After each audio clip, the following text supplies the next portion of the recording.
Hello my people, nizere ko muri aho kandi nizere ko mumeze neza.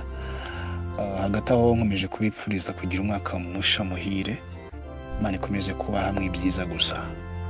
Hama kubakoresha ama réseaux sociaux yaba YouTube, X, Instagram, Facebook n'izindi mbuga muba mukoresha runaka. Hari amakuru mukomeza kubona ariko aracicikana ariko arabera i Los Angeles yuko habaye inkongi y'umuriro kandi akaba ari inkongi idasanzwe, inkongi ishobora kuba iriko irangiza ibintu byinshi. Ntabwo ari ugukeka, ahubwo nuko umubare ukomeza kwiyongera ku buryo hataraboneka imibare fatizo uvuga ati niyo mibare y'ibimaze kononekara, ahubwo uyu munsi baraharura amaze kononekara ibi mu kanya bigahinduka kubera ko biguma bihindagurika kandi bikaguma byiyongera. Rero iyo nkongi y'umuriro ntabwo bazi ikintu cyayiteye, babonye byaduka, ariko kandi twagira tubabwire gatoya. Muri Los Angeles hari agace bita Hollywood. Ku bantu bakunda ibintu bya entertainment nibaza ko nico cicaro gikuru kiri Los Angeles, iyi Hollywood.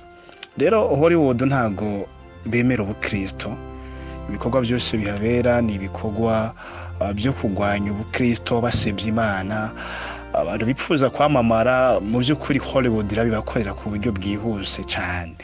Rero ku itariki 6 z'ukwa mbere hari Dimanche, Sunday, uyu mwaka nyine turimo uyu wa 2025, habaye ikintu gisanzwe kiba buri mwaka. Ico kintu ni ukuvuga ngo muri Amerika, muri aka gace ka Hollywood, iyo umwaka uheze hariho ibihembo batanga byitwa Golden Globe Awards.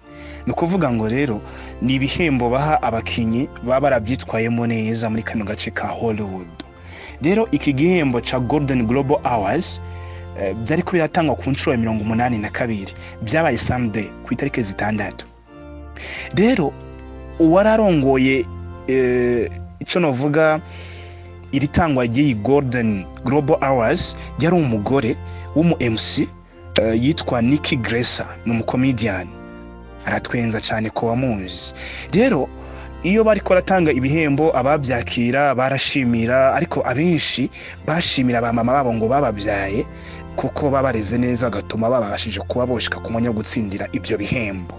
Rero uyu mu MC w'umudamu nkuko twabibabwiye yitwa Nikki Glaser, yafashe ijambo aravuga ati reka turabe ibyamamare byagiye birahabwa igihembo cha Golden Globe Awards uko bagiye barashima. Abona benshi bagiye bashimira ba mama babo, ariko aravuga ati ageze ku Mana aravuga ngo Imana yo yahawe 0. Amaze kuvuga ngo Imana yahawe 0, abari mw'iryo tangwa ry'ibi bihembo bya Golden Globe Awards bose batwengera rimwe nk'abantu babikunze. Rero yabivuze mu buryo asa nk'ari karasebya Imana ko yaronse 0. Abaraho barabikonze kuko murabivyumva ko no muji urimo abantu batigera bakunda iby'Imana, ndetse biko ravuga ibintu by'ubukristo ntago bakumva. Bamamaza mbere ibintu bya esprit satanique, mu yandi majambo ibintu bya Illuminati niho biri ku buryo bukomeye. Rero nsoza kino kiganiro gitoya mbashije kubagezaho ibyahise bikurikira ko ni ibiki. Ku itariki 7 aho hari mardi, Tuesday,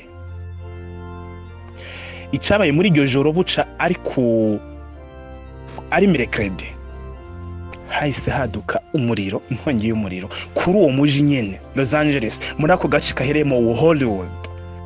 Hahise haduka umuriro, inkongi y'umuriro idasanzwe yatwitse ibintu byinshi, ndetse kugeza ubu imibare bagezeho bari kuvuga ko ibimaze kononekara bifise agaciro k'imiliyaridi 139 z'amadolari y'Amerika. Ayo mafaranga urayumva, hangiritse ibintu byinshi, amazu, inzu zaberamwe imyidagaduro, amastudio menshi. Ni kuvuga ngo ibintu byinshi muri uyu mujyi wa Los Angeles byononekaye, kandi n'ubu biricononekaka kuko umuriro uracaka n'ubu ntago urazima. Rero amaze kuvuga iryo jambo ko Imana yaronse 0, ko mu bahawe ibihembo nta n'umwe yigeze avuga ngo ariko arashimira Imana kuba yaramuremye cyangwa kuba yamufashije kuba yagize imbaraga zo kuronka ico gihembo ca Global Awards. Yaravuze ngo Imana yaronse 0, aca akoresha irindi jambo ry'icyongereza aravuga ngo no surprise in this godless town. Ngivyo ntago bitunguranye ngo muri uyu muji n'ubundi utigera wemera Imana. Amaze kuvuga ibyo hari ku itariki 6 ikintu cyahise kiba mw'abantu mwe, naho towa wemera Imana nyabune kuzirinde kwivugaho amajambo mabi cyangwa kwivuga amajambo yo kuyisuzugura uyitwitura. Nimba utabyemera ntaco, ariko iturize ureke kuvuga amajambo mabi yo kuyisebya, yo kwerekana ko mengo ntacishoboye ntacirico. Nimba utayemera tuza keep quiet, ureke kuvuga ibintu byinshi uyisebya kuri yo, kuko ntago biza byijana amahoro. Rero guys, abantu mupinga ibintu by'Imana muze mwitonda, mubigendemo gake. Ni wumva udashaka no kubyumva cyangwa ngo byemere, uziturize basi bivugira amajambo makeya cyangwa unume, byaba byiza kurushaho. Rero mukomeze mugende mubikurikirane ku ma réseaux sociaux, muri buze kubona byinshi. Mbashije kubabwira bike mu ncamake, byinshi mugende mubikurikirane muri buze kubibona. Rero dusaba Imana ikomeze kuduhumura amaso no kutumenyesha igihe kigeze, mukomeze kugira ibihe byiza kandi mukomeze no kugira umwaka musha, munasenga kuko iminsi turi kugiramwo ntago ari myiza. Kubakoresha amaso y'impwemo barabibona, ariko biragoye kuvyumvisha umuntu akoresha amaso y'umubiri. We habona ko iyi si ntahizoja, ariko ico Imana yavuze co gitegerezwa kuzosohora, kuko Imana ntago ari umuntu ngibeshe. Murakoze rero, mukomeze kugira ibihe byiza. Mwari kumwe na Lambert Serutiti uwaye Morodekayi. Shalom, hasta la vista.